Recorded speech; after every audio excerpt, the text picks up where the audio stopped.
আসসালামু আলাইকুম। তৃতীয় শ্রেণীর সুপ্রিয় শিক্ষার্থীবৃন্দ, আশা করছি তোমরা সকলে ভালো আছো। গত পর্ব পর্যন্ত আমি তোমাদের সাথে তোমাদের গণিত বইয়ের 99 নম্বর পৃষ্ঠা পর্যন্ত আলোচনা করেছি। এখন 100 নম্বর পৃষ্ঠা থেকে তোমাদের সাথে আলোচনা করব।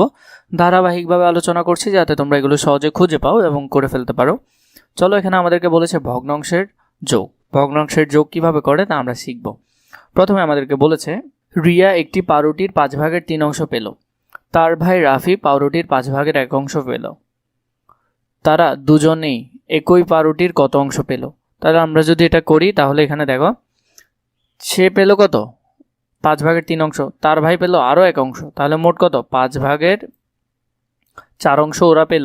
তাহলে আমরা কি যোগ যদি করি, এখানে দেখো লিখেছে 5 ভাগের 3 অংশ একটা, 5 ভাগের 1 অংশ তার ভাইয়েরটা। এখন এখানের মধ্যে আমরা যদি যোগ করে নিই, যোগ করলে কি হবে? এখানে 5 আর 5 সেম সবসময়, এখানে এটারটা এটার মতোই বসে যাবে। যদি সেম হয় একই বসে যাবে।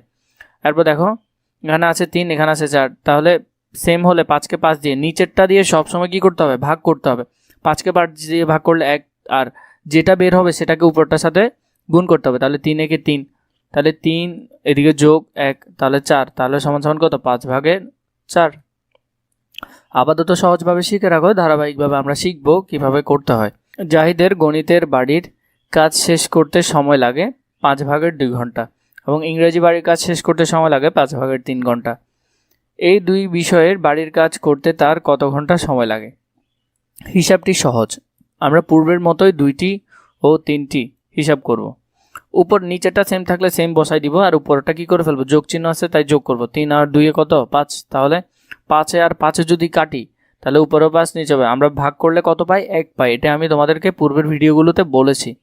তাহলে কত? 1 ঘন্টা। যখন আমরা সমহর বিশিষ্ট ভগ্নাংশের যোগ করব, যোগফলের হর হবে ভগ্নাংশগুলোর সাধারণ হর এবং লব হবে ভগ্নাংশের লবগুলোর যোগফল।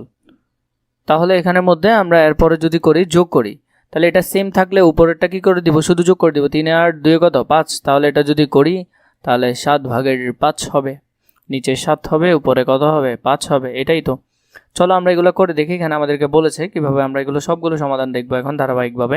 এখানের মধ্যে আমরা যদি এটা করে দেখি তাহলে নিচেটা সেম থাকলে সেম বসিয়ে দিব, আর 1 আর 2 যোগ করলে কত হয়? 3। তাহলে 3কে 3 দিয়ে কাটলে কত হবে? 1 হবে। এভাবে করে আমরা বাকিগুলো সমাধান দেখে নিই। এখানের মধ্যে দেখো আমরা প্রথমটা করলাম, এরপর দ্বিতীয়টা। এখানের মধ্যে প্রথমে সেম থাকলে সেম বসালাম, আর উপরে যোগ করলে এটা আসছে। এরপর নিচে সেম থাকলে সেম বসালাম, উপরে যোগ করলে 2 দুগুণ কত? 4 হচ্ছে। এভাবে করে এখানে বাকি 12টা পর্যন্ত আছে।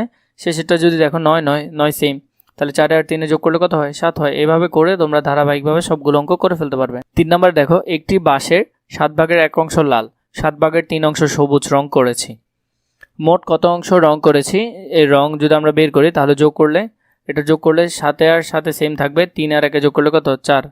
তাহলে নিচে 7 উপরে 4। 2 নাম্বার দেখো, রিয়া একটি দোকান থেকে 5 ভাগের 1 মিটার এবং লিয়া 5 ভাগের 3 মিটার রঙিন ফিতা ক্রয় করলো। তারা একত্রে মোট কত মিটার ফিতা ক্রয় করলো? তাহলে এখান থেকে যদি দেখো 2 নম্বরে কি আছে? রিয়া একটি দোকান থেকে, আমরা যদি লিখি এত অংশ এবং এত অংশ কি করতে হবে? যোগ করতে হবে। তাহলে নিচে 5 সেম থেকে গেল, 3 আর 1 যোগ করলে কত? 4 হয়। তাহলে 5 ভাগের 4। তাহলে তারা একত্রে কত? 5 ভাগের 4 মিটার ফিতা ক্রয় করলো। এর পরবর্তী 3 নম্বর দেখো, রিয়া একটি কেক এর 8 ভাগের 5 অংশ খায় এবং নিধি 8 ভাগের 2 অংশ খায়। তারা একত্রে মোট কত অংশ খায়? তাহলে 8 ভাগের 5, 8 ভাগের 2 যদি যোগ করি, নিচে 8 উপরে কত? 5 যোগ 2, তাহলে 8 আর উপরে কত? 7 হবে। তারা একত্রে কত? 8 ভাগের 7 অংশ খায়। 4 নম্বরে দেখো এখানে কি আছে? রেজার বাড়ি বিদ্যালয় থেকে 10 ভাগের 5 কিলোমিটার পশ্চিমে এবং মিনার বাড়ি হলো এত কিলোমিটার পূর্বে অবস্থিত।